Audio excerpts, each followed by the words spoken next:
राधा वल्लभ श्री हरिवंश। राधा वल्लभ श्री हरिवंश। वृंदावनेश्वरी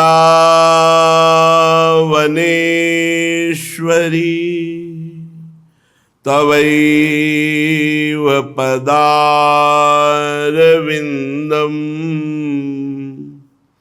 प्रेमामृतैकमकरन्द रसौघपूर्णम्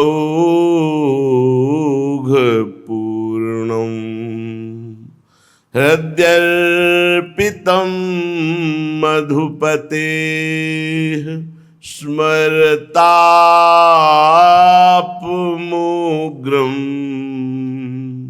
निर्वापयत् परमशीतलमाश्रयामि। निर्वापयत् परमशीतलमाश्रयामि।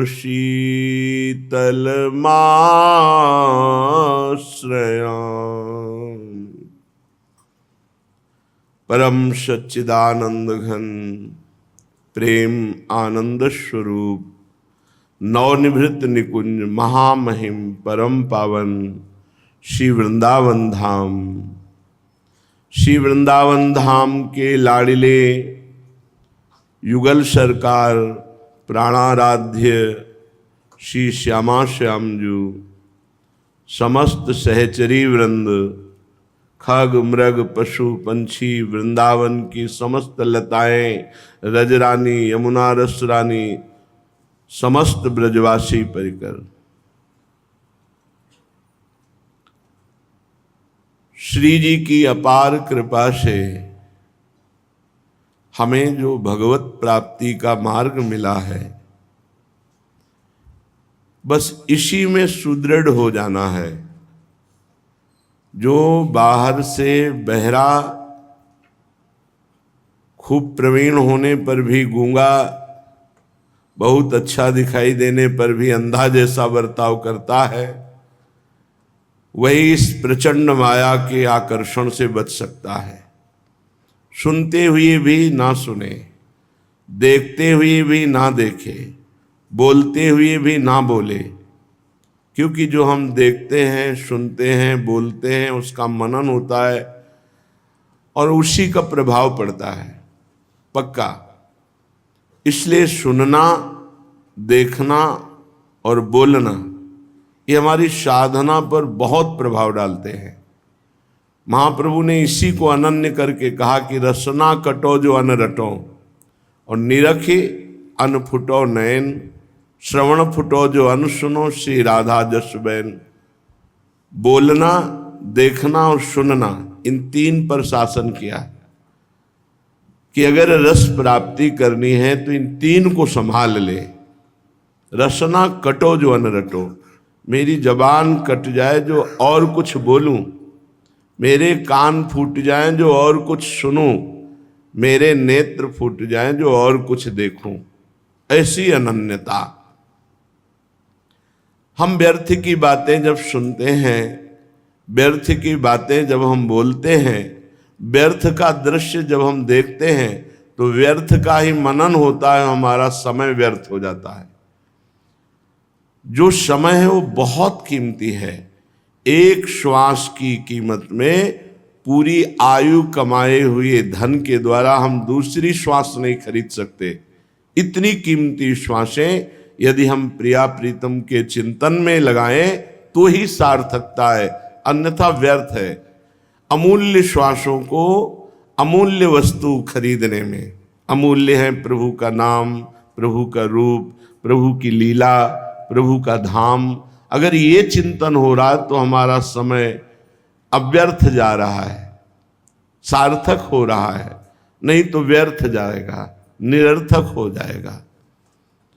श्रीपाद प्रबोधानंद जी महाराज दिव्य वृंदावन की भूमि को देख रहे हैं। अपार कौतुकमयी भूमि है।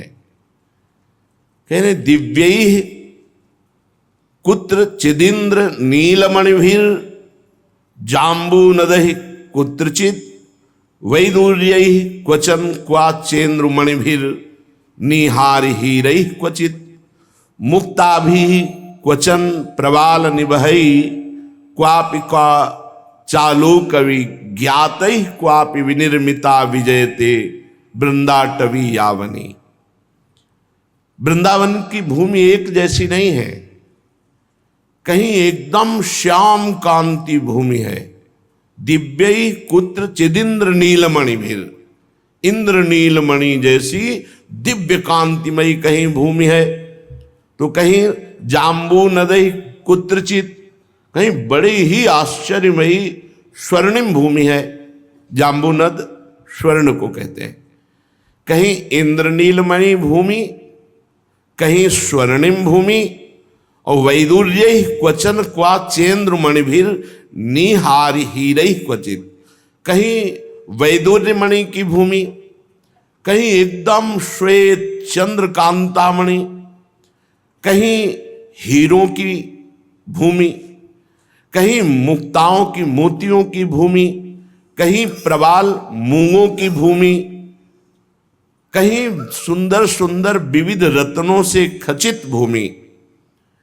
ऐसी सी वृंदावन की दिव्य भूमि है और उसमें दिव्य लताएं केचित पीयूष सारोत्तम परिणतया केचन क्षीर सारैर दिव्यैः सन्निर्मिता केप्यतुल मदकृतामावसानाम मनाघा केचित सेतोपलाः केप्यति हिमकरकाः कल्परूपा इति स्त्री वृंदारण्ये द्रुमेन्द्रा दधति बहुविधा राधिका कृष्ण तुष्टे। भूमि तो बड़ी आश्चर्यमयी, कहीं इंद्रनीलमणि, कहीं जाम्बूनद, कहीं मुक्ता, कहीं प्रवाल मूंगा की, कहीं हीरों की जटित भूमि। तो ऐसे ही वृक्ष भी हैं। श्री वृंदावन के श्रेष्ठ वृक्षगण कि श्री श्यामा श्याम के चित्त को आकर्षित कर लेते हैं, ऐसे अनेक रूप धारण किए हुए वृक्ष हैं।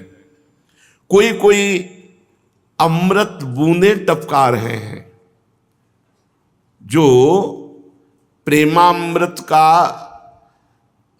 हृदय में बहुत जोर से प्रवाह प्रकाशित कर दे, ऐसे वृक्षों से अमृतमयी बूंदे टपक रही। ये कोई देवताओं की पीने वाला अमृत नहीं है, ये प्रेमामृत है। वृंदावन के वृक्षों से प्रेमामृत झर रहा है। केचित पीयूष सारोत्तम, अमृत का सार प्रेम, मानो प्रेम वर्षा हो रही हो, ऐसी लताओं से छोटी छोटी अमृतमयी सुगंधित बूंदें गिर रही। तो कोई कोई क्षीर समुद्र जैसी बूंदें गिरा रहा है, जैसे क्षीर समुद्र दूध की समुद्र है, ऐसे बूंदें दूध की जैसी गिर रही। तो कोई कोई ऐसी मत्तता प्रकट हो, ऐसी बूंदें गिरा रहा है जल की। मतलब कैसी शोभा, भूमि कैसी और वृक्ष कैसे, उनसे छोटी छोटी नन्ही नन्ही फुइयां, कहीं अमृत की तो कहीं क्षीर समुद्र जैसे दुग्ध की, कहीं सुंदर सुंदर सुगंधित पराग से भरे हुए रसमयी बूंदें गिर रही, और कहीं कहीं कर्पूर की पराग की वर्षा हो रही वृक्षों से। श्री प्रिया प्रीतम के मन को मोहित करने वाले ये वृक्ष कभी कभी देखते हैं कि प्रिया प्रीतम पधार रहे हैं तो एकदम सीधे खड़े होते हैं और तत्काल वो प्रणाम करने के लिए भूमि पर लौट जाते हैं। श्री राधा कृष्ण नरभोक्त्यनुसरण परा बिभ्रता के पिशाखा भूलगना शून भारा बहुशत परितो मंडपाकार रम्याहा। जे ही देखा वृंदावन की लताओं ने कि श्यामा श्याम पधार रहे हैं, तो फूलों से खिले हुए पूरे लता वृक्ष एकदम भूमि पर झुक कर ऐसे प्रणाम कर रहे हैं। नर्मोत्तनुसरण परा बिभ्रता की पिशाखा भूलगनाहा सून भारा। फूलों के भार से मंडित, रंग बिरंगे फूलों से। देखा प्रिया प्रीतम पधार रहे हैं तो ऐसे भूमि पर लौट गए। और कभी कभी तो देखा कि प्रिया प्रीतम रसमयी वार्ता करना चाहते हैं तो बहुशत परितो मंडपाकार रम्या, सैकड़ों वृक्ष एकत्रित हो गए और ऐसे मंडपाकार कि वहां सूर्य की किरणें भी नहीं जा सकती। प्रिया प्रीतम एकांत में वार्ता कर रहे हैं। कहीं कहीं तो प्रिया प्रीतम यहां शयन करेंगे तो हस्ताग्राह्यम प्रसूनाद्यथ परिशिखर स्थंच संधारयंती, जैसे कोई अपने हाथ से सैया की रचना करे ऐसे पुष्प के सहित डाले ऐसे झंकृत हुई और फूल की गादी बिछ गई और प्रिया प्रीतम उसमें बैठकर खेलते हैं। साखींद्रा यत्र धन्या दिशतु मम शिवम शैव वृंदाटवीम, महाभाग्यशाली कोई ऐसी वृंदावन की शोभा को देख पाता है। ये दिव्य वृंदावन है। ऐसा श्री वृंदावन मेरा ऐसा विधान करे कि मेरे को ऐसी दृष्टि मिले कि मैं ऐसी भूमि को और ऐसी लताओं को देख पाऊं।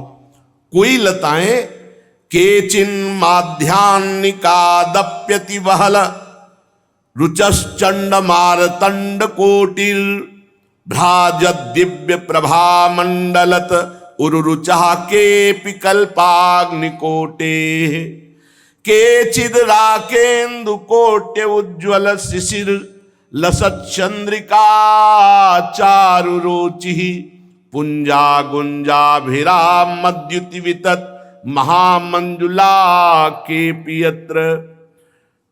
वृंदावन में सूर्य प्रकाशित नहीं होता, धाम में सूर्य चंद्र का प्रवेश नहीं है। न तद्भासते सूर्यो न शशांको न पावका यदगत्वा निवर्तन्ते तद्धाम परमम मम। तो कोई कोई वृक्ष ऐसे हैं जो प्रचंड मारतंड भगवान सूर्य की रश्मियों की तरह तेज प्रकट कर रहे। श्रीपाद कह रहे केचिन मध्यान कादप्यति वहल रुचश्चंड मारतंड कोटि। अगर 1 करोड़ सूर्य एक साथ प्रकाशित हो तो ऐसी ज्योति हो जैसी किसी वृंदावन की वृक्ष की ज्योति है। पूरा वृंदावन उसी से प्रकाशित हो रहा है। ऐसे करोड़ों सूर्यों की जैसी कांति वृक्ष की है। तो कोई कोई इतने दिव्य जाज्वल्यमान है मानो कल्पाग्नि प्रकट हो गई हो। ऐसे लता समूह है कि जैसे कल्प नाश करने के समय जब अग्नि प्रकट होती है तो ऐसा तेज प्रकट हो रहा किसी लता से, पर वो जलनशील नहीं है, वो शांत और सुखद है क्योंकि अति सुकुमार तत्व प्रिया प्रीतम इनके पास ही खेलते हैं, विहरण करते हैं। कोई कोई करोड़ों चंद्रमाओं जैसी कांति वाला चांदनी बिखेर रहा है ऐसा वृक्ष। कोई कोई इतने पुष्प लदे कि एक पत्ता नहीं दिखाई दे रहा, केवल पुष्प ही पुष्प से पूरा वृक्ष महान मनोहर चित्त का अपहरण करने वाले। केचित विद्योतमाना द्वितिभिर गणितो दीप्त विद्युल्लतानाम। कोई कोई ऐसा जैसे असंख्यों बिजलियां एक साथ चमक रही हो ऐसे वृक्ष चमक रहा है, लता चमक रही है। और कोई कोई दिव्य विस्फूर्जत दिव्य कोटि स्फटिक मणि महास्वच्छ भासोपि कोपि। कोई कोई एकदम श्वेत कांति प्रकाशित करते हुए स्फटिक मणि जैसा। कोई नवीन नवीन केचित बाल प्रवालाधिक ललित महाकंदली सुंदरांगा।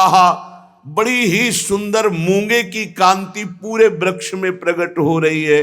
कहीं मोतियों की कांति प्रकट हो रही है, कहीं तपाए हुए स्वर्ण। केचिन निर्भान्त्यनंत दुत कनक रुचो हीर हारत त्रिशोन्य। कोई कोई बिल्कुल तप्त कांचन जैसी कांति प्रकट कर रहा है वृक्ष। कोई हीरों से अधिक चमकीली कांति प्रकट कर रहा है। केपि प्रोत्फुल्ल दिव्य स्थल कमल रुचहा केपि नीलोत्पलाभा। केचित कीरानुकारी छवि निकरचिता केपि काश्मीर भाषा।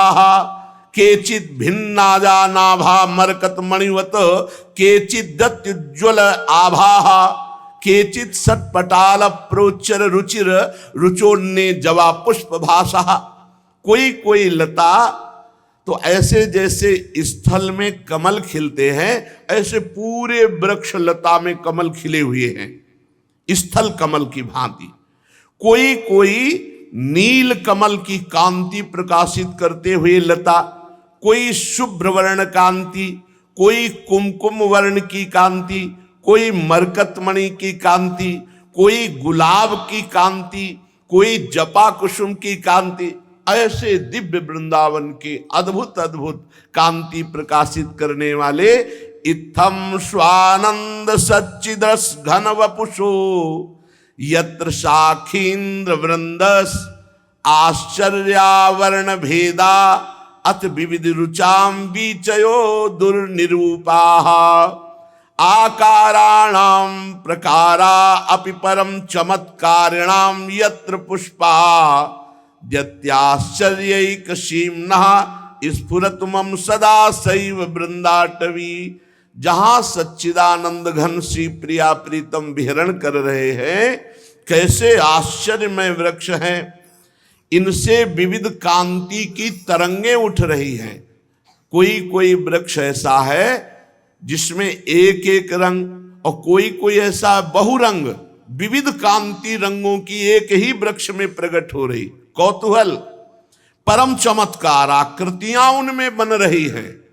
ये लो, कई कई वृक्ष तो ऐसे हैं जिनमें रंग बिरंगी आकृतियां बन रही, प्रिया प्रीतम के मनमोहक वृक्ष। कोई कोई आश्चर्यजनक इतने सुंदर पुष्प विराजमान है कि वृंदावनाधीश्वर का हृदय आकर्षित हो जाता है। विचित्र पत्र पल्लव प्रसून गुच्छ जाल कई रपारमुल्लसन महामरंद सिंधु निर्झरम विचित्र रोचिशाचितम सुधारसात्मकई फलई स्मरामि कृष्ण कानने विचित्र साखी मंडलम। विचित्र विचित्र पत्ते, विचित्र विचित्र पुष्प के गुच्छे, और भंवरे भी बड़े विचित्र हैं, उनकी गुंजार भी बड़ी विचित्र है, उनका पराग पुष्पों का बड़ा विचित्र है, और बड़े विचित्र श्री प्रिया प्रीतम ऐसे विचित्र पुष्प और पल्लव और शाखाओं से युक्त वृक्षों के बीच में विहरण कर रहे हैं।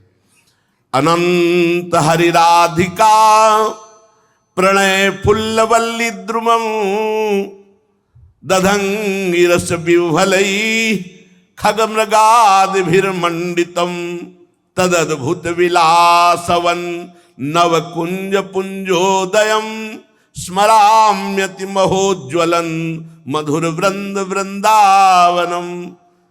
कोई कोई लता तो इतनी सुकोमल सुगंधित और इतना आकर्षणकारी है कि प्रिया प्रीतम उसका आलिंगन करते हैं, प्रफुल्लित होकर उसे हृदय से लगाते हैं।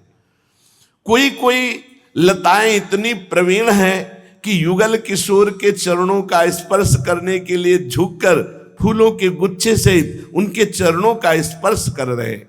कहीं कहीं तो पशु और पक्षी ये मंडलाकार एकत्रित होकर के प्रेम विह्वल होकर प्रिया प्रीतम की शोभा को देख रहे हैं। मैं ऐसे दिव्य वृंदावन में भ्रमण करना चाहता हूं, ऐसी मुझे योग्यता प्रदान करें श्री वृंदावनाधीश्वर।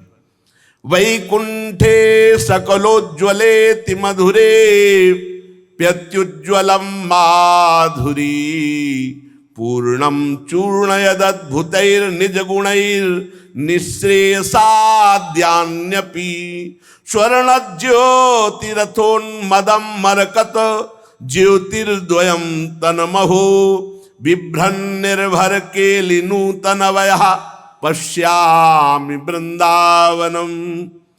जो शोभा बैकुंठ में भी किंचन मात्र नहीं है, ऐसी दिव्य शोभा श्री वृंदावन की है। सर्वोज्वल अति मधुर महामाधुरी से पूर्ण इस शोभा को जो देख ले तो मोक्ष का गई त्यागी बन जाए। यहां तो कहे पूर्ण चूर्णयद यद भूतैर निज गुणैर निश्रेयसाद्यन्यपि, मोक्ष के भी गर्व को चूर्ण कर देने वाली स्थिति प्रकट हो जाती है, अर्थात मोक्ष का भी तिरस्कार कर दे, ऐसा प्रेम प्रकट होता है। वृंदावन की लताएं, वृंदावन की भूमि, वृंदावन की बीथियों में विहरण करने वाले प्रिया प्रीतम के रस का जब अनुभव होता है, ये रस ना वैकुंठ में है ना ये शोभा वैकुंठ में है, तो बोले मोक्ष का भी गर्व चूर्ण करने वाला, अर्थात मोक्ष का भी तिरस्कार करने वाला हृदय हो जाता है, जिसके हृदय में ये दिव्य वृंदावन प्रकाशित होता है। प्रकत्यंतम गत्वा जड़मनृत दुखात्म सकलम परब्रह्म ज्योति परिचिनु महाविस्तृतम ततो दूरे शुद्ध स्मर रसमयाश्चर्य मधुरो ज्वलद ज्योति पूर्णम परमिहि वृंदावन वनम। जितने भी दुख हैं वो सब प्रकृति में हैं, और जो वृंदावन का आश्रय ले लेता है, जो वृंदावन के भरोसे हो जाता है, जो वृंदावन का वास स्वीकार कर लेता है, प्रकृति जन्य समस्त दुखों का नाश हो जाता है। सच्ची मानिए, ये दिव्य वृंदावन हमारे हृदय में इसीलिए नहीं प्रकाशित हो रहा कि हम प्रकृति की वस्तुओं को प्यार करते हैं, हम प्रकृति के भोगों को चाहते हैं, हम प्रकृति के प्रति महत्व रखते हैं, इसीलिए परमात्मा का भी आकर्षण करने वाला ये दिव्य वृंदावन हमारे हृदय में प्रकाशित नहीं हो रहा। नहीं, यहां तो थोड़ी भी साधना बहुत जल्दी प्रकाश करती है, हमारे द्वारा त्रुटियां हो जाती हैं, अपराध बन जाते हैं, हमारा आकर्षण प्रकृति की तरफ है, इसीलिए दुख का अनुभव होता है। प्रकृत्यंतम गत्वा जड़ मनृत दुखात्म सकलम, जिसकी वृत्ति प्रकृति की तरफ जा रही है, जो प्रकृति को भोगना चाहता है, ये सब प्रकृति ही है, शरीर मन इंद्रियां सब प्रकृति है, जो भी देख रहे हो सब प्रकृति है। गो गोचर जहां लघु मनुजाई सो सब माया जानो भाई, इसके भोगने की जब तक चाह है तब तक ऐसा दिव्य वृंदावन जो आप सुन रहे ये हृदय में प्रकाशित नहीं। अगर ये प्रकाशित हो जाए तो कह रहे मोक्ष के भी गर्व का तिरस्कार करने वाला सुख प्रकट होता है, मोक्ष की भी चाह नहीं रह जाती। पर ये प्रकृति जनित आकर्षण बहुत बड़ा है, हम प्रभु के नाम में सुख नहीं ले पा रहे, प्रभु के रूप की तरफ नहीं बढ़ पा रहे, प्रभु की लीला के चिंतन में सुखानुभूति नहीं कर पा रहे, बाहर प्रपंच फैला। इसीलिए शुरुआत की, देखना सुनना और बोलना इस पर शासन हो जाए। प्रकृति से संबंध रखने वाला परमात्मा के संबंध का अनुभव नहीं कर सकता, और परमात्मा का संबंध यदि है तो प्रकृति का महत्व नहीं रह जाता है। बात समझ लीजिए, जितना दुख है वो प्रकृति जनित हो, जितना प्रपंच है वो सब प्रकृति जनित है। जय सीत हरिवंश प्रपंच बंच सब ये काल ब्याल को खायो, यह जिये जान श्याम श्यामा पद कमल संगी सिरनायो। प्रिया प्रीतम की बात, प्रिया प्रीतम के प्रेमी जनों की बात, कहीं कोई दुख है नहीं।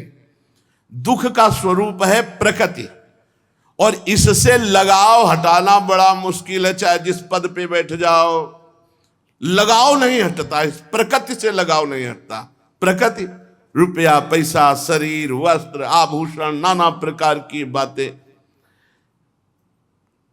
जितना संसार में जो कुछ आप देख रहे हो इसको भूलना होगा, तब प्रिया प्रीतम की प्राप्ति होती है। जो कुछ देख सुन रहे हो, मैं और मोर तोर तय माया जेहि बस कीने जीव निकाया गो गोचर जहां लघु मनुजा, ये सब भूलना है। एकमात्र चिद चिद लक्षणम सर्वम राधा कृष्णमयम जगत, प्रिया प्रीतम के सिवा कोई जगत में नहीं, बस ये बात दिमाग में बैठा लें। प्रकृत्यंतम गत्वा जड़ मनतम दुखात्म सकलम, ये सकल दुखमय है, सकल दुखमय है। भगवान ने पूरी सृष्टि रच के एक मुहर लगा दी, दुखालयम अशाश्वतम, ये जो हमने रचा है इसमें दुख ही मिलेगा और ये नाशवान है। और साइड से एक सांकरी गली रख दी और कहा ये सुख सिंधु की तरफ जाती है, प्रेम गलियत सांकरी तामे दो न समाये। वो जा रही सुख सिंधु की तरफ। तो सांकरी गली की तरफ कोई बिरला मुड़ पाता है, बढ़िया रोड बना हुआ है दुखालयम शाश्वतम की तरफ भागता चला जाता है जी। गोस्वामी तुलसीदास जी कह रहे हैं कि माधव अस तुम्हारी यह माया, हे माधव अस तुम्हारी यह माया, करी उपाय पच मरी तरी नहीं जब लग करहु न दाया। करी उपाय पच मरी तरी नहीं जब लग करहु न दाया। माधव अस तुम्हारी यह माया, हे माधव बड़ी दुस्तर माया है। कितना उपाय करके पच मरो, पर जब तक तुम कृपा नहीं करोगे तब तक माया से जीव नहीं तर सकता, असंभव है। भगवत कृपा के बिना दुरंत माया से पार होना असंभव। सुनिए गुनिए समझिए समझाइए दशा हृदय लई आवे। बड़े आश्चर्य की बात। सुनिए गुनिए समझिए समझाई दशा हृदय नहीं आवे। और जेहि अनुभव बिन मोह जनित भव दारुण विपत्ति सतावे। माधव अस तुम्हारी यह माया। सुनता है और विचारता भी है, समझता भी है और दूसरों को उपदेश देता है, पर उसी माया की चाह करता है। बड़ा विचित्र खेल है। सुनता है, विचारता है, समझता है और दूसरों को उपदेश करता है, पर चाहत उसी माया की करता है। इसलिए यथार्थ ज्ञान ना होने के कारण वो आपकी मोह जनित इसी माया में पिसता है। सुनिए गुनिए समझिए समझाई और दशा हृदय लई आवे। जेहि अनुभव बिनु मोह जनित भव दारुण विपत्ति सतावे। बारी राग द्वेष लेना देना प्रपंच भरा। ब्रह्म पीयूष मधुर शीतल जो पै मनसो रस पावे। तो कृत मृग जल रूप विषय कारण निशिवासर धावे। प्रभु ब्रह्मामृत बड़ा मधुर है, शांत स्वरूप है। यदि वो भगवदानंद का रस चखने को मिले तो ये विषय मृग तृष्णा भागे, नहीं तो विषय मृग तृष्णा दिखाई दे रहा शीतल जल है एक बूंद नहीं, दिखाई दे रहा भोगो सुख मिलेगा एक बूंद सुख नहीं। ये तब हटे जब ब्रह्मामृत मिले या भगवदानंद मिले। बिना भगवदानंद के ये विषयानंद की चाट छूटने वाली नहीं। ये विषय रूपी झूठे मृगजल में रात दिन भटकना होता है। प्रभु जेई के भवन विमल चिंतामन शोकत कांच बटोरे। और सपने परबस परे जाग देखत के जाय नहीं हो रहे। जिसके घर में निर्मल चिंतामणि विराजमान है वो कांच क्यों बटोरेगा?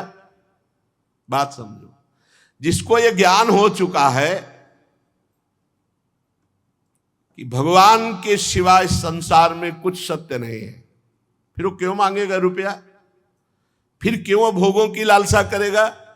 क्यों वो भगवान से चाहेगा मुझे माया दे दो? झूठी बात क्यों मांगेगा? क्यों वो संसार का वैभव, क्यों वो नाम कीर्ति यश चाहेगा? क्यों अपना प्रभाव दिखाना चाहेगा जब जान रहा है यहां सर्वस्व झूठा है? सत्यम सत्यम पुनः सत्यम हरिर नामयु केवलम। और यही चिंतामणि है। गोस्वामी जी कह रहे जिसके घर में चिंतामणि है वो कांच क्यों बटोरेगा? तो चिंतामणि क्या है? पायो नाम चारु चिंतामणि उर करते न खसई हो अब लो नसानी अब ना नसई हो। आज तक समय व्यर्थ किया आप कांच बटोरने में, विषय भोग कांच बटोरना है और नाम जप करना चिंतामणि है। पायो नाम चारु चिंतामणि। तो जेहि के भवन विमल चिंतामणि, शोकत कांच बटोरे, सपन्यों परबस परे, जाग देखत के जाय निहोरे। जिसे भगवान के नाम की महिमा पता है और ये पता है कि ये सब झूठा है, फिर वो भोगों को क्यों बटोरेगा? फिर वो रुपए की मांग भगवान से क्यों करेगा? फिर वो अपने यश कीर्ति की मांग क्यों करेगा? इसका मतलब है कि सुनी गुनी समुझी समुझाई दशा हृदय नहीं आवे। ये माधव अस तुम्हारी यह माया। जैसे कोई सपने में देखा कि उसको अधीन कर लिया है, पर जगा तो वो कोई विनय करेगा क्या? लगा सब झूठा है। ऐसे ही स्वप्न की तरह हमको काम ने, क्रोध ने, लोभ ने, मोह ने, मद ने, मत्सर ने अधीन कर लिया। लेकिन जब ज्ञान हुआ तो लगा न कभी अधीन किए था और ना अभी अधीनता है और न कभी अधीनता रहेगी। ये हमने तो ब्रह्म में स्वीकार किया हुआ था।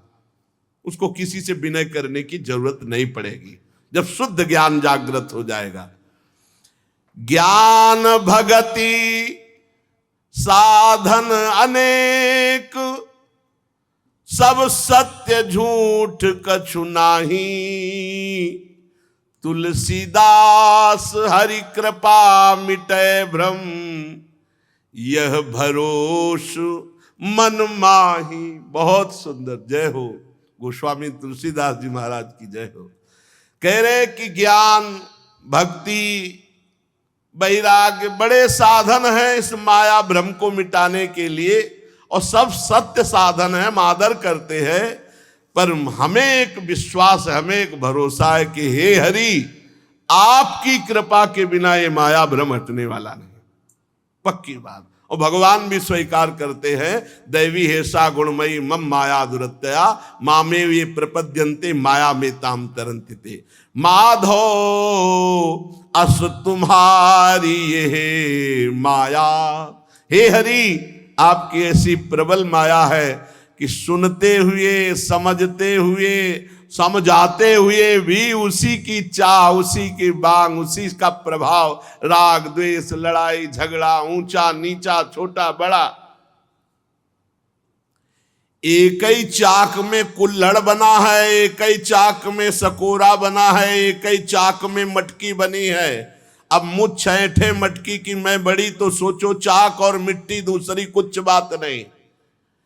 पूरी सृष्टि जितनी बनी हुई है, पूरी की पूरी एक परमात्मा अपने आप से अपने आप में बनाए हुए है। ना कोई छोटा, ना कोई बड़ा, ना कोई अच्छा, ना कोई बुरा। सच्ची मानो, जिस दिन परमार्थ का ज्ञान हो गया उस दिन एक ही तत्व है, दूसरा नहीं है।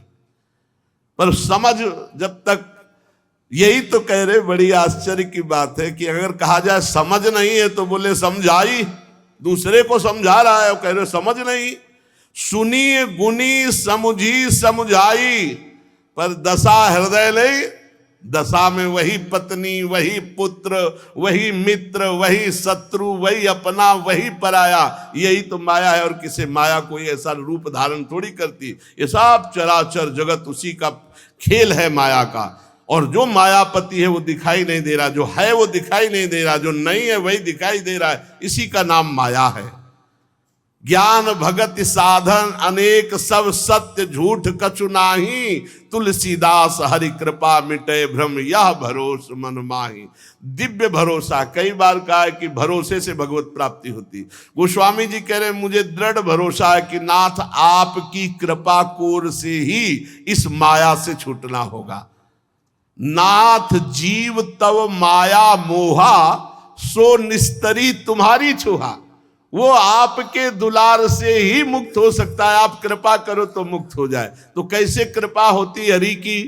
मन क्रम बचन छाड़ी चतुराई, भजत कृपा करी है रघुराई। जो मन वचन कर्म से चतुरता छोड़कर रात दिन भजन करता है, भगवान कृपा करते और माया मल नष्ट हो जाता है। सच्ची मानिए, बिना भगवान की कृपा के बहुत बहुत ज्ञान बघारो, बहुत उपदेश करो, अंदर में वही माया का खेल चलता रहता है। हृदय में कांच बटोरने की वृत्ति बनी रहती है। जो चारु चिंतामणि राधा नाम है, चारु चिंतामणि हरिवंश नाम है, चारु चिंतामणि राधा वल्लभ नाम है, वहां स्थिति नहीं रहती, वहां महत्व बुद्धि नहीं रहती। नहीं तो त्रिभुवन की राज्य लक्ष्मी देने पर भी जो आधे पल के लिए अपने प्रभु का विस्मरण ना करे, वही महाभागवत है, वही भक्त है। हमारी दशा कहाँ है? हमारी दशा चंद रुपयों में, चंद भोगों में, चंद आकर्षण में, चंद वाह वाह मान बड़ाई में हम अपने प्रभु को भूल जाते हैं, अपने स्वामी का विस्मरण कर देते हैं। अभी बात नहीं बनी, दशा हृदय नहीं आई। हमारे हृदय में दशा तभी मानी जाएगी जो हम जानकारी दूसरों को देते हैं वो अपने जीवन में आचरण में होनी चाहिए। जो वैराग्य का उपदेश दूसरों को देते हैं वही वैराग्य हमारे आचरण में हो, हमारे जीवन में हो, तभी तो साधुता, नहीं तो पाखंड ही तो कहा जाता है। उसी को तो पाखंड कहा जाता है कि पाखंड कर रहा है, वाणी से कुछ बोल रहा है, हृदय में कुछ चल रहा है, आचरण कुछ और है। बिन विवेक वैराग्य भक्ति बिनु सत्य नये को मानो, भगवत विमुख कपट चतुराई सो पाखंड जानो। बात कही जाए धर्म की और आचरण हो हमारा धर्म विमुख, तो पाखंड ही तो है। बात कही जाए वैराग्य की और आचरण हमारा वैराग्य से विमुख रागमय है, तो पाखंड ही तो है। बात कही जाए उदारता की और अंदर हमारे छा रहा है दूसरों से सुख भोगने की लालसा, ये कहाँ है? इसी को तो दंभ कहते हैं, इसी को पाखंड कहते हैं। गोस्वामी जी कह रहे माधो अस तुम्हारिया माया सपने पर बस परे।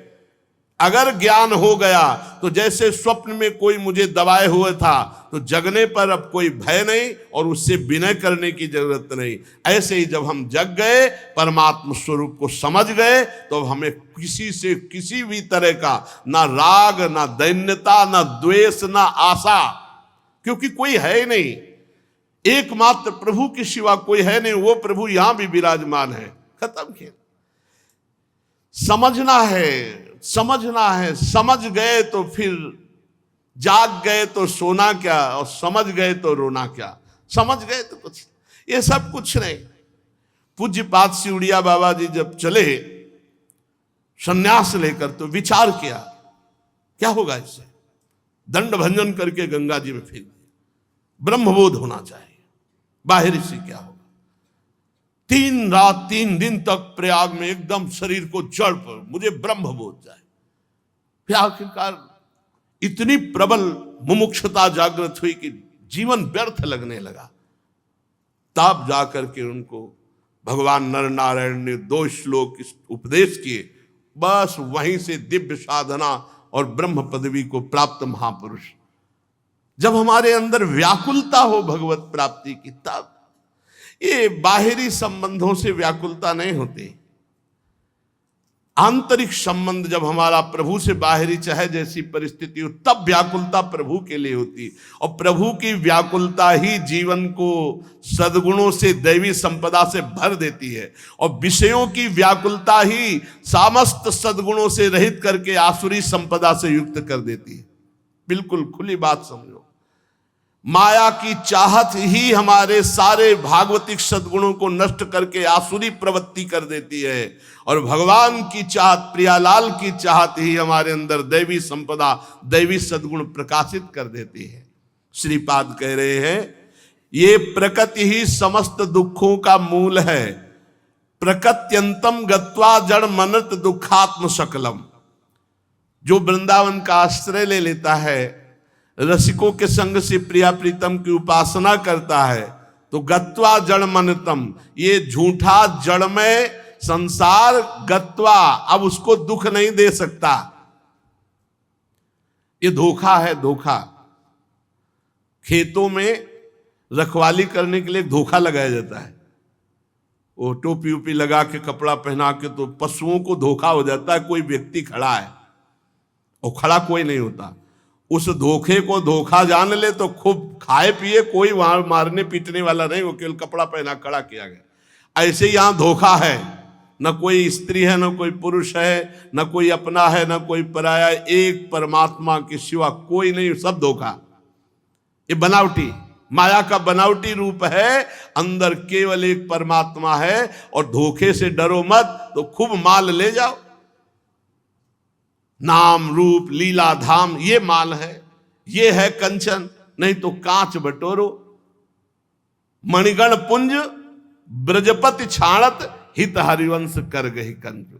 इसलिए सावधान, दिव्य वृंदावन का ही हम आश्रय लिए हैं, ये दिव्य ही है। बस कृपा हो जाए लाडली लाल की, तो हमारे नेत्रों का ये त्रिगुणमयी पर्दा हटे, तो जो वर्णन सुनते वही वर्णन देखने लगेंगे हम, वही हम हृदय से रसास्वादन करने लगेंगे, और होगा, निश्चित होगा। जैसे गोस्वामी जी कह रहे हैं कि हमारा विश्वास है कि हरि कृपा से ही माया जाएगी। हमारा विश्वास है कि जिसने झूठे से भी वृंदावन का आश्रय ले लिया, तो धाम कृपा करेगा। एक दिन कृपा होगी और दिव्य नेत्र खुलेंगे, और सदा सदा के लिए वो मौन हो जाएगा। कौन रस बाढ़ो जहां बोली बोई भारी, ऐसा आनंद कि ना किसी से बोलिवो ना कोई व्यवहार, बस अपनी कुंवर किशोरी को जियत निहार निहार। चलते श्रीमद् भागवत महापुराण वर्णन चल रहा है। भगवान श्री सुखदेव जी संपूर्ण ब्रह्मांड का वर्णन कर रहे हैं। पहले तो द्वीपों का वर्णन किया, अब उन द्वीपों के मध्य में एक विशाल पर्वत है जिसका नाम लोकालोक पर्वत है। ये पृथ्वी के सब और सूर्य आदि के द्वारा प्रकाशित और अप्रकाशित प्रदेशों के बीच में उनका विभाग करने के लिए ये विराजमान लोकालोक पर्वत। सूर्य भगवान जैसे जैसे इस चक्कर लगाते हैं इस पर्वत का, तो जिधर होते हैं उधर दिन होता है और पीछे रात होती है। मेरु पर्वत से लेकर मानसोत्तर पर्वत तक जितना अंतर है, उसके बीच में शुद्धोदक समुद्र है, शरबत का समुद्र। पीछे सुनाया गया था, घी का, मदिरा का, दूध का, दही का, ऐसे पर समुद्र। यहां शुद्धोदक जो अपने यहां है वो क्षार नमक का। मेरु पर्वत से मानसोत्तर पर्वत तक शुद्धोदक समुद्र, बहुत ही पवित्र और मीठा जल, शरबत की तरह।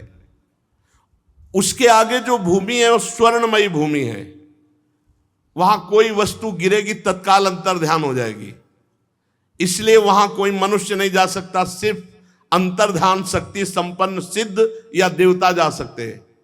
यही मृत्युलोक में ही है लोकालोक पर्वत।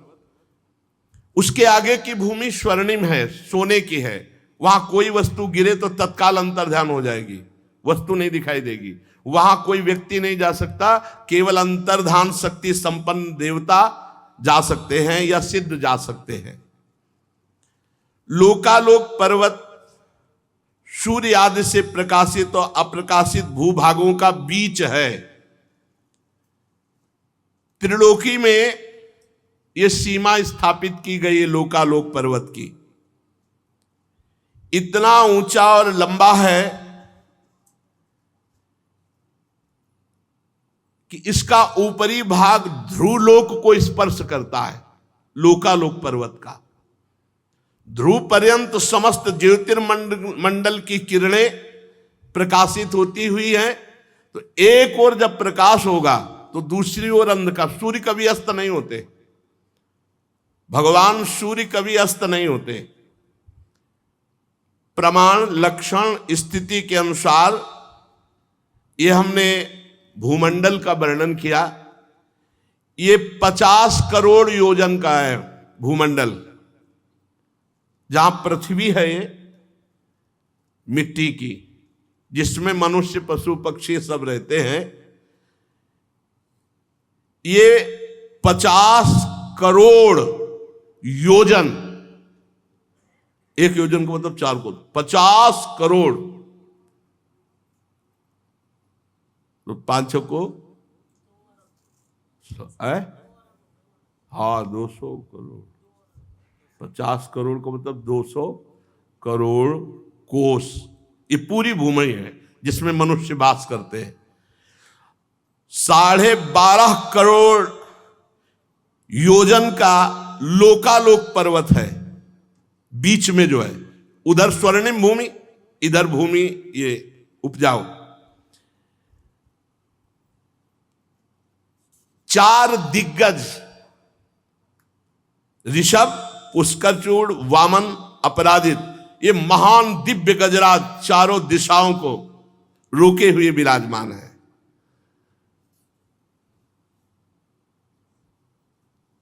दिग्गजों को इंद्रादि लोकपाल लोगों के कल्याण के लिए विराजमान किए हुए ये दिग्गज सर्वांतर्यामी परम पुरुष भगवान विश्वक्सेन इनको अपार सामर्थ्य दिए हुए योग माया से रचे हुए भगवान के भूमंडल का वर्णन हुआ। सूर्य की स्थिति, वैसे विज्ञान कहता है कि भूमि घूमती है, लेकिन हमारा शास्त्र कहता है कि सूर्य चक्कर लगाते हैं। पृथ्वी के बीच में जो ब्रह्मांड का केंद्र है, ब्रह्मांड गोलक, वो 25 करोड़ योजन का है। 25 करोड़ योजन का है। 50 करोड़ भूमि योजन ये है। उधर तो स्वर्णिम भूमि है लोकालोक पर्वत के, वहां देवता या सिद्ध अंतर ध्यान शक्ति संपन्न जा सकते हैं। और इस को प्रकाशित करते हैं, इसलिए भगवान सूर्य का नाम एक मार्तंड हुआ। हिरण्यमय ब्रह्मांड ये भगवान विराट से प्रकट हुआ, इसलिए इसे हिरण्यगर्भ भी कहते हैं।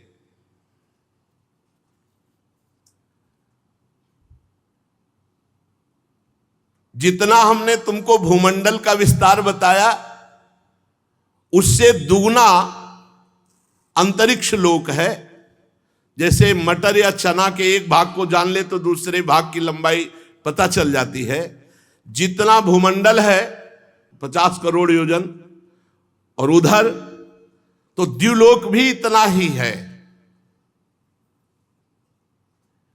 और द्युलोक और भूलोक के बीच में एक अंतरिक्ष लोक है। ये दोनों का संधि स्थान है। मध्य भाग ग्रह नक्षत्र विराजमान है। अंतरिक्ष में भूमंडल और अंतरिक्ष के बीच में ही ये ग्रह नक्षत्र दिखाई दे रहे हैं। इनके ऊपर द्युलोक है, जहां किसी यंत्र का प्रवेश ही नहीं हो सकता है। वहां तो आगे द्युलोक में फिर स्वर्ग आदि की तरफ यात्रा सब सिद्ध और देव पुरुष करते हैं। अंतरिक्ष में कुछ सीमा तक ये यंत्र आदि जा सकते हैं। भगवान सूर्य उत्तरायण और दक्षिणायन इस गति से चलते हैं। मकर आदि राशियों में ऊंचे नीचे समान स्थानों में जाकर कभी दिन को बड़ा करते, कभी रात को बड़ा करते, कभी दिन को छोटा करते, कभी रात को छोटा करते हैं।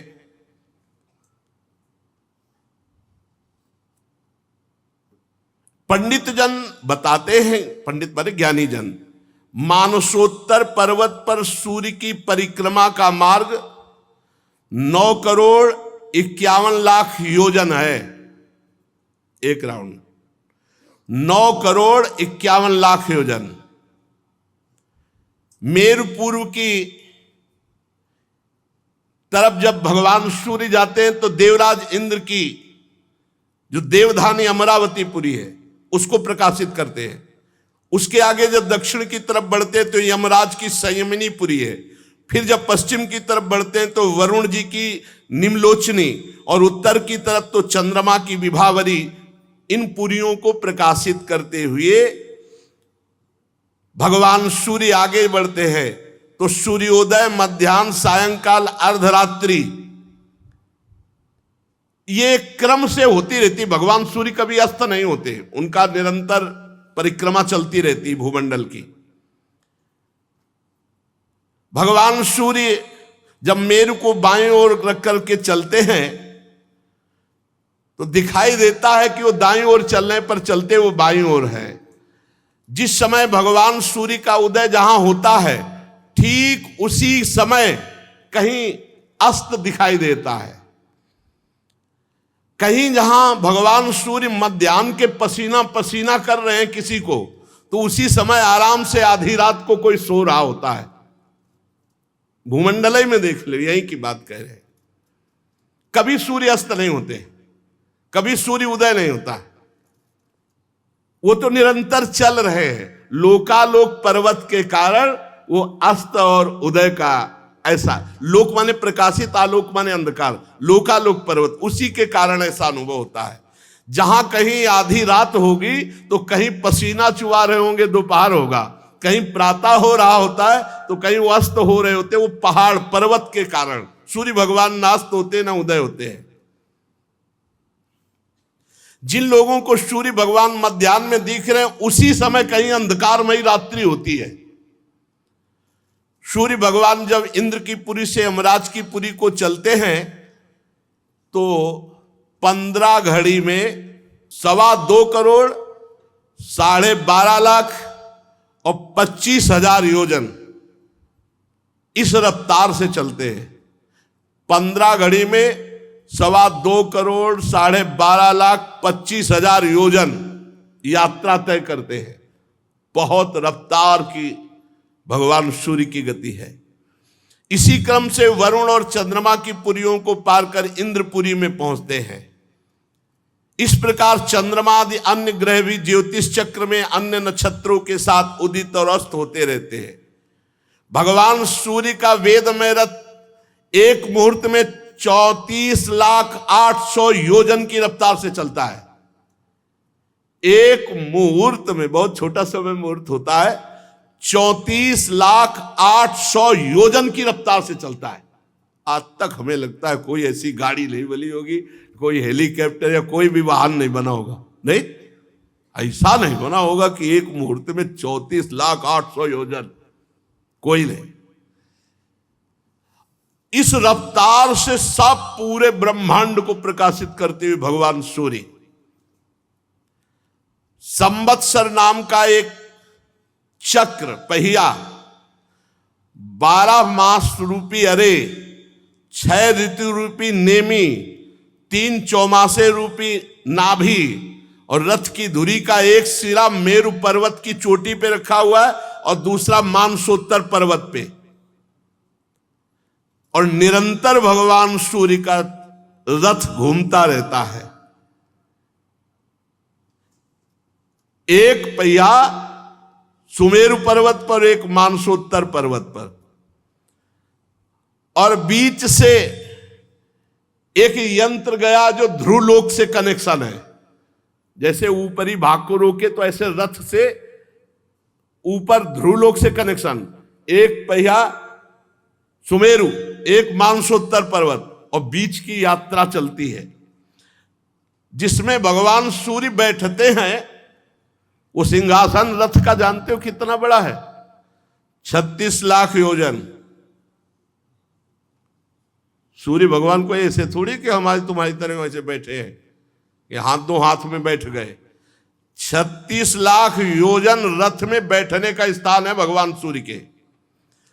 रथ पूरा जो रथ है वो 9 लाख योजन चौड़ाई, तो जिसमें बैठते 36 लाख योजन, और पूरा रथ ऐसे 9 लाख योजन का है। जुआ जिसमें घोड़े,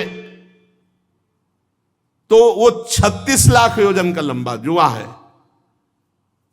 तो घोड़े कौन है? साक्षात गायत्री। 7 छंद जो गायत्री के हैं, मूर्तिमान वहां अश्वरूप धारण करके विराजमान है। और सारथी कौन है? अरुण जी महाराज, गरुण जी के बड़े भाई अरुण जी। इनके कमर के नीचे का अंग तैयार नहीं हुआ था, आगे प्रसंग में आएगा। ये भगवान सूर्य की तरफ मुख करके बैठते हैं, आगे की तरफ नहीं, आगे की तरफ पीठ करके बैठते हैं। भगवान सूर्य की तरफ मुख करके बैठते हैं महाराज अरुण, गरुण जी के बड़े भाई अरुण जी। ये सारथी हैं भगवान सूर्य के। गायत्री मूर्तिमान छंद, ये 7 घोड़े हैं। रफ्तार एक मुहूर्त में 34,08,000 योजन। भगवान सूर्य इस रथ पर विराजमान होकर भूमंडल को प्रकाशित करते हैं। सूर्य देव की तरफ ही मुंह करके अरुण देव उनके सारथी बैठते हैं। विश्व में दूसरा कोई सारथी नहीं इनके सिवा, कोई सारथी नहीं कि भगवान सूर्य के सामने बैठ जाए। अरुण देव ही महाराज है। माता की गलती के कारण नीचे के अंग तैयार नहीं हो पाए थे। आगे प्रसंग आएगा तो कहीं। और 60,000 ऋषि बाल खिल्ले ये स्तुति करते हुए चलते हैं। 60,000 बाल खिल्ले ऋषि ये भगवान सूर्य के रथ में भगवान सूर्य की स्तुति करते हुए चलते हैं।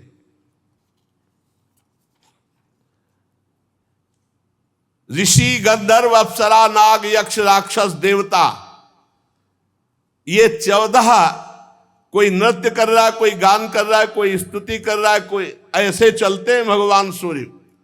जैसे भगवान सूर्य चल रहे तो गंधर्व गान कर रहे, अप्सरा नृत्य कर रही, ऋषि स्तुति कर रहे, ऐसे चलते हैं भगवान सूर्य। भगवान सूर्य भूमंडल में 9,51,00,000 योजन लंबे घेरे में से प्रत्येक क्षण में 2-2 हजार योजन की दूरी तय करते, प्रत्येक क्षण में। परीक्षित ने कहा, महाराज आपने जो कहा कि भगवान सूर्य राशियों की ओर जाते समय मेरु और ध्रुव को दाईं ओर रखकर चलते, पर दिशा दिखाई देती है कि वो दक्षिण की ओर चल रहे हैं। समझ नहीं पाया आपका कहने का भाव। श्री सुखदेव जी महाराज कह रहे, कुम्हार के घूमते हुए चाक पर बैठ करके अगर चींटी देखे, चींटी चाक में बैठी हुई है और चाक घूम रही, तो चींटी विभिन्न स्थानों में दिखाई देगी, लेकिन बैठी एक ही जगह है। विभिन्न स्थानों में घूमने के कारण दिखाई देगी।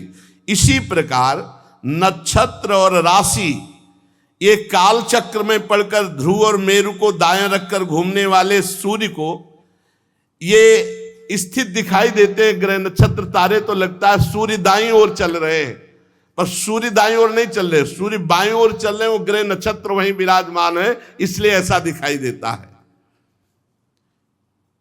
ये आदि पुरुष भगवान नारायण का स्वरूप ही है। सूर्य भगवान साक्षात नारायण। बोले कहाँ है भगवान? तो देखो ना, किसने सूर्य भगवान को प्रकट किया है? कौन प्रकाश दे रहा है? प्रत्यक्ष में भगवान नारायण है सूर्य भगवान। ये वेद में विग्रह से 12 मासों को विभक्त करते हैं और 6 ऋतुओं को। यही भारत देश में, अन्यत्र यह नहीं है। 6 ऋतुएं अन्यत्र नहीं है। आप देखो कहीं कहीं एकदम शीतलता ही शीतलता मिलेगी। गर्मी, बरसात, हेमंत, ये शिशिर, ये सब ऋतु। कहीं तो एकदम ठंड, और कहीं इतनी गर्मी की पूछो मत। वर्णाश्रम धर्म के अनुसार इन्हीं भगवान सूर्य नारायण की उपासना करके परम पद को भी प्राप्त किया जाता है। सूर्य भगवान संपूर्ण लोकों की आत्मा है। इन्हीं से रात दिन का विभाग होता है। उनका एक अव्यय ऋतु कहलाता है। आकाश में भगवान सूर्य का जितना मार्ग है वो आधा जब तय कर लेते हैं तो उसे एक अयन कहते हैं। दक्षिणायन और उत्तरायण से 2 भाग। इस प्रकार सूर्य की स्थिति से 1,00,000 योजन ऊपर चंद्रमा विराजमान है। परमहंस श्री सुखदेव जी कह रहे, और भगवान श्री कृष्ण द्वैपायन व्यासदेव जी त्रिकालज्ञ वो लिख रहे हैं। जो अभी आपने सुना वो भगवान सूर्य की गति। अंतरिक्ष के ऊपर जो द्युलोक है, उस द्युलोक के ऊपर सब पुरियों को प्रकाशित करते हुए भगवान सूर्य जो सुमेरु आदि में विराजमान अपने रथ पर, वहां किसी की पहुंच आज तक किसी की नहीं है। फिर कह रहे सूर्य से ऊपर 1,00,000 योजन चंद्रमा विराजमान है। हमारा शास्त्र कह रहा है कि सूर्य से ऊपर 1,00,000 योजन चंद्रमा विराजमान है। चंद्रमंडल, चंद्रमा की चाल सूर्य से भी बढ़कर तेज है, इसलिए वो सब नक्षत्रों के आगे रहता है। सूर्य के 1 वर्ष के मार्ग को चंद्रमा 1 महीने में तय कर लेता है, और इस 1 महीने के मार्ग को 2.25 दिन में, और एक पक्ष के मार्ग को 1 ही दिन में तय कर लेता है। ये कृष्ण पक्ष में क्षीण होती हुई कलाओं से पितृगण के, और शुक्ल पक्ष में बढ़ती हुई कलाओं से देवताओं के दिन रात का विभाग करता है। 30-30 मुहूर्त में एक नक्षत्र को पार करता है। ये अन्नमय अमृतमय होने के कारण समस्त जीवों की प्राण और जीवनी शक्ति को बढ़ाता है। चंद्रमा 16 कलाओं से युक्त है। ये मनोमय अन्नमय अमृतमय पुरुष स्वरूप भगवान चंद्रमा है। ये देवता पितर मनुष्य भूत पशु पक्षी सरीसृप वृक्षादि सबके प्राणों का पोषण करता है, इसलिए सर्वमय देव चंद्रमा को कहा गया। चंद्रमा से 3,00,000 योजन ऊपर अभिजीत के 28 नक्षत्र विराजमान हैं। इन्हें भगवान ने काल चक्र में नियुक्त किया है। ये मेरु को दाईं ओर रखकर घूमते हैं। और देखो, चंद्रमा से 3,00,000 ऊपर अभिजीत 28 नक्षत्र, और अभिजीत नक्षत्रों से 2,00,000 योजन ऊपर शुक्र देवता विराजमान है। शुक्र नक्षत्र सूर्य की शीघ्र मंद और समान गतियों के अनुसार उन्हीं के समान ये कभी आगे कभी पीछे चलते हैं। ये बहुत मंगलकारी ग्रह है शुक्र, खूब वर्षा कराने वाला और बहुत मंगलकारी ग्रह शुक्र ग्रह है। ये सबके अनुकूल रहता है। शुक्र की गति जैसी वैसे ही चंद्रमा के पुत्र बुध की गति है। शुक्र से 2,00,000 योजन ऊपर चंद्रमा का ये पुत्र बुध विराजमान है। ये भी मंगलकारी है, किंतु जब सूर्य की गति का उल्लंघन करके चलता है तब आंधी बादल और सूखे की भय की सूचना देता है। बुध से 2,00,000 योजन ऊपर मंगल ग्रह है। यदि ये वक्र गति से न चले तो एक राशि को 3-3 पक्ष में भोगता हुआ 12 राशियों को पार करता है। ये सबका अशुभ करने वाला अमंगल सूचक ग्रह है मंगल। इसके मंगल ग्रह के 2,00,000 योजन ऊपर बृहस्पति जी विराजमान है। ये वक्र गति से न चले तो एक राशि को एक वर्ष में भोगते हैं। ये धर्म से चलने वाले ब्रह्म ऋषियों के सदा अनुकूल रहते हैं बृहस्पति गुरुदेव। और बृहस्पति जी के ऊपर 2,00,000 योजन के ऊपर शनि भगवान विराजमान है। 30-30 महीने तक एक राशि को भोगते हैं। ये सब राशियों को पार करने में 30 वर्ष लगाते हैं। ये सबके लिए अशांति कारक है। अगर ये विपरीत हो जाए तो बहुत ही हानि पहुंचा दे शनि भगवान। वो हैं सबके विपरीत ही। भगवान का भजन कर ले तो इनकी विपरीतता काम नहीं करेगी, और अगर भगवान का भजन नहीं करोगे तो ये हैं जैसे मंगल है और शनि है, मानो जेलर, जो बुरा करेगा बहुत, और भगवान की शरण में रहोगे तो सब मंगल करेंगे। जो पे कृष्ण चरण मन अर्पित तो करी है का नवग्रह रंक, हरिवंश महाप्रभु कहते। और शनि भगवान से 11,00,000 योजन ऊपर सप्त ऋषि विराजमान है। ये ध्रुवलोक की परिक्रमा करते रहते हैं और सब पूरे विश्व का मंगल करने की भावना रखते हैं। सप्त ऋषियों से 13,00,000 योजन ऊपर ध्रुवलोक विराजमान है। चरम सीमा है ये ऊंचाई की। ये आकाश जो देख रहे हो ना, ये अनंत है। ये सीधा ऊपर लंबाई है, किसी की पहुंच नहीं, किसी की पहुंच नहीं। भगवान विष्णु का परम पद जो ध्रुव जी को मिला, ये सप्त ऋषियों से 13,00,000 योजन ऊपर है। अगर सब जोड़ किए जाएं तो होश उड़ जाएंगे कि ध्रुव जी कहां विराजमान है। बहुत ऊंचाई पर सबसे उत्तानपाद के पुत्र परम भक्त जहां ध्रुव जी विराजमान है, तो अग्नि देवता, इंद्र देवता, प्रजापति, कश्यप, धर्म, सप्त ऋषि ये सब प्रदक्षिणा करते हुए प्रणाम करते रहते हैं ध्रुव जी को। कल्प पर्यंत रहने वाले लोक इन्हीं के आधार से स्थित है। जैसे किसी यंत्र के द्वारा बीच में किसी को रोका जाए, ऐसे भगवान सूर्य के रथ का कनेक्शन है ध्रुवलोक से, ऐसे ऊपर से पकड़े हुए और दो इधर बीच में पूरा राउंड मारते रहते हैं। सदा जागते रहने वाले अव्यक्त भगवान काल के द्वारा ग्रह, नक्षत्र, ज्योतिर्गण ये निरंतर घुमाए जाते हैं, पर ध्रुवलोक आधार स्तंभ की तरह रहता, कभी नहीं घूमता, सब इनकी परिक्रमा करते हैं।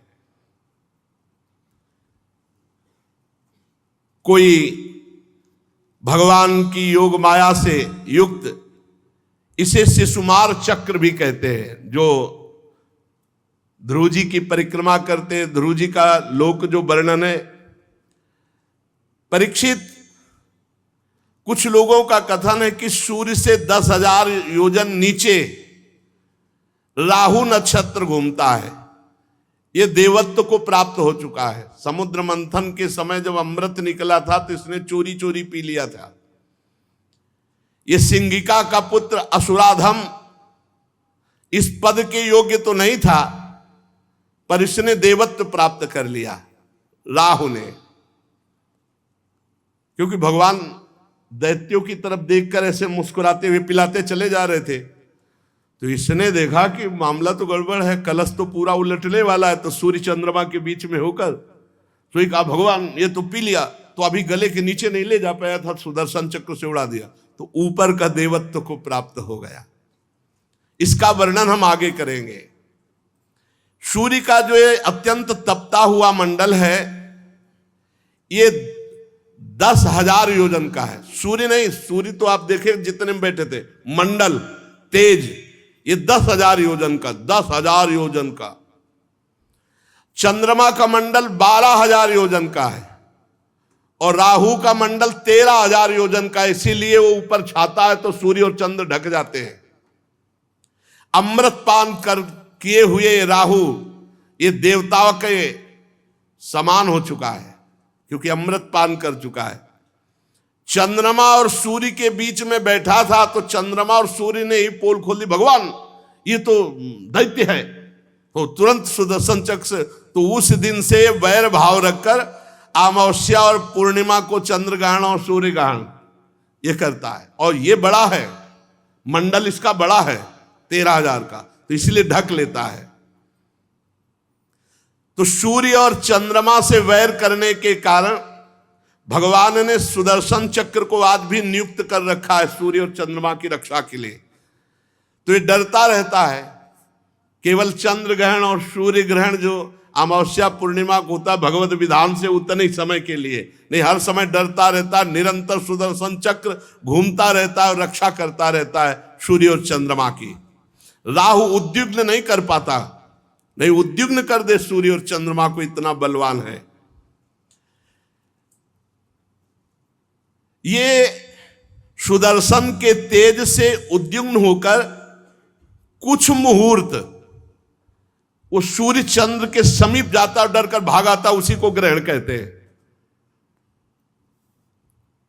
राहु से, अब ये नीचे की बातें होती चली जा रही, ऊपर की सुन। राहु से, सूर्य से नीचे 10,000 योजन पर राहु है, और राहु से 10,000 नीचे योजन, 10,000 योजन नीचे जितने सिद्ध हैं, चारण हैं, विद्याधर हैं, इनके स्थान हैं। यहां वायु की गति जा सकती है और बादल दिखाई दे सकते हैं। यह अंतरिक्ष लोक है। अंतरिक्ष में यक्ष, राक्षस, पिशाच, प्रेत और भूत इनका विहार स्थल है अंतरिक्ष लोक। उससे नीचे, अंतरिक्ष लोक से नीचे 100 योजन की बीच की दूरी है, जहां से पृथ्वी है। यक्ष राक्षस पिशाच प्रेत भूत ये अंतरिक्ष लोक में वास करते हैं। अंतरिक्ष लोक से हजारों योजन ऊपर सिद्ध चारण विद्याधर, उनसे 10,000 योजन ऊपर राहु, और राहु से 10,000 योजन ऊपर सूर्य मंडल, सूर्य नहीं सूर्य मंडल, उसके नीचे 100 योजन का जो मार्ग है, फिर ये पृथ्वी लोक में आता है। 100 योजन मतलब 400 कोस, और 4 से 1200 किलोमीटर। जहां तक हंस, गिद्ध, बाज और गरुण ये उड़ सकते हैं, वहां से पृथ्वी की सीमा लागू होती है। उसके ऊपर अंतरिक्ष की सीमा रहती है। अगर अंतरिक्ष की सीमा में पहुंच जाए तो गुरुत्वाकर्षण बल और अंतरिक्ष के ऊपर वो बीचे में हिलगा रहे। एक स्थिति ऐसी है जो ना पृथ्वी का आकर्षण नीचे का खत्म हो जाता है, ऊपर का आकर्षण ऊपर को बीचे में, जैसे त्रिशंकु हिल गए, आज भी कहा जाता है त्रिशंकु, त्रिशंकु की तरह वहां पहुंच जाने पर नीचे नहीं आया जा सकता। उसके ऊपर भूत प्रेत पिशाच राक्षस ये अंतरिक्ष लोग, हंस गिद्ध बाज और गरुण आदि प्रधान प्रधान पक्षी जहां से वहीं तक पृथ्वी की सीमा है। पृथ्वी का विस्तार तो सुन ही चुके हैं। अब पृथ्वी के नीचे लोक हैं, इसके नीचे भी है अतल लोक, वितल लोक, सुतल लोक, तलातल, महातल, रसातल, पाताल, ये नीचे के हैं। भूधरा समझो इनको। 14 भुवन का एक पूरा मकान समझो ब्रह्मांड, जिसे 7 ऊपर के और 7 नीचे के। अतल लोक, वितल लोक, सुतल लोक, तलातल लोक, महातल लोक, रसातल लोक, पाताल लोक, ये 7 लोक नीचे हैं और 14 भुवन का एक ये भगवान। और ऐसे अनंत ब्रह्मांड कैसे, बोले एक रोमकूप में अनंत ब्रह्म दिखलावा माते इतना भूतरो प्रचंड, रोम रोम प्रति लागे कोटि कोटि ब्रह्मांड, ब्रह्मांड निकाया निर्मित माया, रोम रोम प्रति वेद कहे। वो भगवान है, उनकी लीला ऐसी है, उनकी माया ऐसी कि कोई पार नहीं पा सकता। ये एक 10,000 योजन की दूरी पर स्थित है। 10,000 योजन। इनमें स्वर्ग से भी अधिक सुख है नीचे के लोकों में। यहां पृथ्वी से 10,000 योजन पर अतल लोक का राज्य है। 10,000 योजन भगवान भेजते हैं इन लोकों में। इनमें स्वर्ग से भी अधिक सुख है। इसमें स्वर्ग से भी अधिक अप्सराएं, विषय भोग, ऐश्वर्य, आनंद, संतान सुख, धन संपत्ति, वैभव, उद्यान, क्रीड़ा स्थली और मायामय दिव्यमय बड़े वैभव। अरे सबसे इसे भौम नरक कहते हैं जिसमें आप रह रहे हैं। समस्त भगवान की जितनी रचना है उतनी रचना में सबसे ज्यादा जो दुखद है वो यही है लोक, मृत्यु लोक। सबसे दुखद। जी लोक के प्राणी में दुर्गंध नहीं मिलेगी आपको। दैत्य लोग भी देखो जाके कैसे बने हुए हैं। देवलोक जब वर्णन आता है ना, मानव जीवन तो केवल भगवान का भजन कर ले यही सी बात के लिए श्रेष्ठ है और किसी बात के लिए श्रेष्ठ नहीं। कह रहे कि इतना सुख है नीचे के लोकों में कि देवराज इंद्र को भी वो सुख नहीं जो नीचे के लोकों में है। वहां सुंदर सुंदर स्त्री, पुत्र, बंधु बांधव, सेवक और संपत्ति, मतलब इंद्र की सामर्थ्य नहीं है कि उन सुखों को सोच सके जैसा इन लोकों में सुख है। महाराज, मैदानों की बनाई हुई अनेक पुरियां जगमगाती हैं और सुंदर सुंदर मणियों से जटित हर मकान है वहां मणियों से जटित है। परकोटे, नगर द्वार, सभा भवन, बड़े सुंदर आंगन और बड़ी सुंदर सुंदर स्त्रियां, बड़े सुंदर पुत्र परिवार, फर्श बड़ी सुंदर, कबूतर, तोता, मैना, इनकी किलोल देख ले तुम। ये पुरियां इतनी सुंदर कि देवराज इंद्र कल्पना नहीं कर सकते, इतना सुख है इनमें। सोचो धाम में कितना सुख होगा भगवान के, जहां बैठे हो। इतने बगीचे सुंदर हैं कि देवलोक के बगीचे भी समानता नहीं कर सकते। और ऐसे सुंदर सरोवर मणिजटित, खूब सुंदर डालियां फूलों की खिली हुई, तरह तरह की लताएं, तरह तरह की खुशबू। मानव देव में भजन कर ले यही सुख है और कोई सुख नहीं। कोई सुख देख ले सुख तो यह है। ऐसी ऐसी रंग बिरंगी मछलियां जल में, जल एकदम निर्मल, कमल कुमुद कुवलय कल्हार नील कमल लाल कमल शतपत्र कमल, ये खिले हुए सरोवर, सबके अलग अलग अलग भवन अलग सरोवर। जैसे जैसे यहाँ वो पानी का क्या कहते हैं जो मकानों के बगल में बने होते, जहां स्विमिंग पूल, अलग अलग मछलियां कमल सब खिले हुए हैं, बड़े सुंदर। इंद्रियां आश्चर्य में हो जाए ऐसे लोगों के सुख। अच्छा, वहां सूर्य का चंद्र का प्रवेश नहीं है, नीचे के लोकों में, ऊपर के लोकों में तो है। वहां दिन रात का विभाग नहीं है, दिन रात नहीं है, कोई खटका नहीं। वहां दिव्य मणियां ऐसी चमक रही कि हर समय प्रकाश रहता है, रात्रि नहीं। और उस लोक के निवासियों का आहार क्या है? दिव्य औषधियां, दिव्य रस, दिव्य पान, और वहां का स्नान मात्र करने से शरीर निरोग। ऐसा जल, ऐसा जल है। दिव्य वस्तुओं के सेवन से वहां किसी को मानसिक परेशानी नहीं, डिप्रेशन नहीं होता किसी को, मानसिक परेशानी नहीं, और शारीरिक रोग नहीं होता। इसलिए कोई अस्पताल नहीं, वहां कोई डॉक्टर नहीं। यार बढ़िया है। लेकिन इससे करोड़ों अनंत गुना सुख ब्रह्मलोक में है, और उससे अनंत गुना सुख श्रीधाम वृंदावन में, जहां हम आ चुके हैं प्रिया प्रीतम के साथ। ये क्या मछलियां, ये क्या, सब चिदानंद। वहां किसी की झुर्रियां नहीं पड़ती, वहां बाल किसी का नहीं पकते, झुर्रियां नहीं पड़ती, बाल नहीं पकते, और कभी कोई बूढ़ा नहीं होता, और देह की कांति मलिन नहीं होगी, साफ चिकने एकदम। शरीर में किसी के दुर्गंध नहीं आएगी, पसीना नहीं आएगा कभी शरीर में, कितना भी मेहनत करो थकावट नहीं, शिथिलता नहीं, आयु के साथ अवस्था नहीं बदलेगी, हर समय जवान। ये नीचे के लोगों की है बात। सब सुंदर, सब स्वस्थ, सब जवान, सब शक्ति संपन्न। यहां पुण्य पुरुषों का प्रवेश होता है, और यहां मृत्यु होती सिर्फ सुदर्शन चक्र से। यहां भगवान के परम पावन सुदर्शन चक्र से ही सबकी मृत्यु होती है। जब मृत्यु होगी तो सुदर्शन चक्र से, ना बुढ़ापा, ना थकावट, ना झुर्रियां, ना कोई रोग, ना कोई, आनंद ही आनंद। और मरना भी किससे? सुदर्शन चक्र से।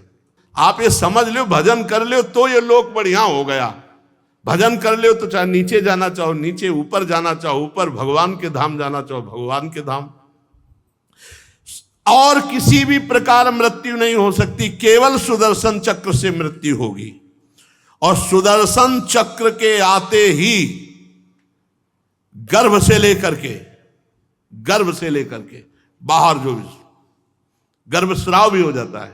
मैदानों का पुत्र असुर, यहां का राजा है, पहला जो लोक है अतल लोक। 96 प्रकार की माया के द्वारा अपनी प्रजा को सुख प्रदान करता रहता है।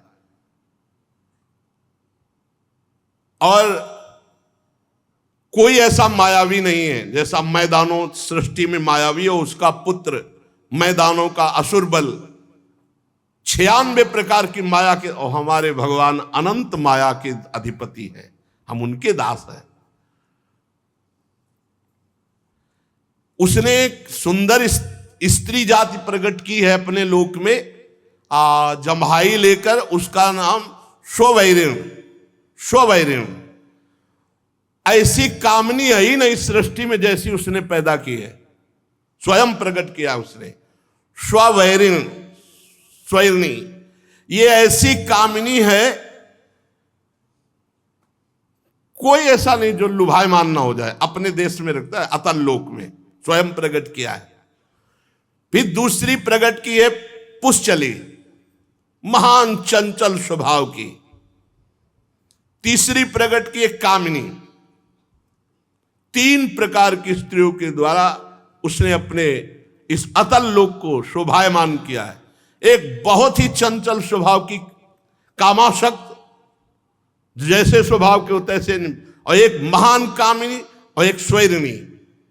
जो स्वैरिणी है वो केवल अपने पति का ही आश्रय लिए रहती है, और जो 2 प्रकार की हैं वो पूरे नगर को, पूरे अतल लोक को अपने अधीन रखती हैं, ऐसी सुंदरियां। और वहां एक दिव्य आसव है जिसका नाम हाटक है। हाटक, ये हाटक रस ऐसा है कि जो पुरुष पी ले तो उसकी सामर्थ्य का पार नहीं है। तो ये जो वहां की रहने वाली मैदानों के द्वारा प्रकट की हुई स्त्रियां, ये पहले पुरुष को हाटक रस पिलाती है। अब वो अपार बल से संपन्न, हाव भाव चितवन प्रेममयी मुस्कान प्रेमालाप आदि के द्वारा पूरे के पूरे लोक को अपने अधीन रखती हैं। हाटक रस पी करके वहां मदांध रहे लोग, उनको 10-10 हजार हाथियों का बल प्राप्त होता है। 10,000 हाथियों का बल सब। पर ये सब भोग लोक हैं, इनमें भजन भगवान का नहीं है, इनमें साधना नहीं है। फिर अतल लोक के नीचे जो लोक हैं उनकी चर्चा आगे होगी, लेकिन लुभायमान मत होना, ये सब स्वप्न है, थोड़ा अच्छे स्वप्न है। और वृंदावन धाम, साकेत धाम, कैलाश धाम, वैकुंठ धाम, ये सब चिदानंद है, ये सत्य है। और ये असत्य, जब प्रलय होगी ना तो ये सब ऊपर नीचे सब, सबसे नीचे वर्णन आएगा भगवान संकर्षण का। अनंत फणधारी भगवान शेष जिस समय छोड़ते हैं विषैली अग्नि, तो नीचे से सब भस्म होते हुए ऊपर तक सब भस्म हो जाते हैं, ब्रह्मलोक तक नष्ट हो जाता है। इसलिए कहीं लुभायमान मत होना।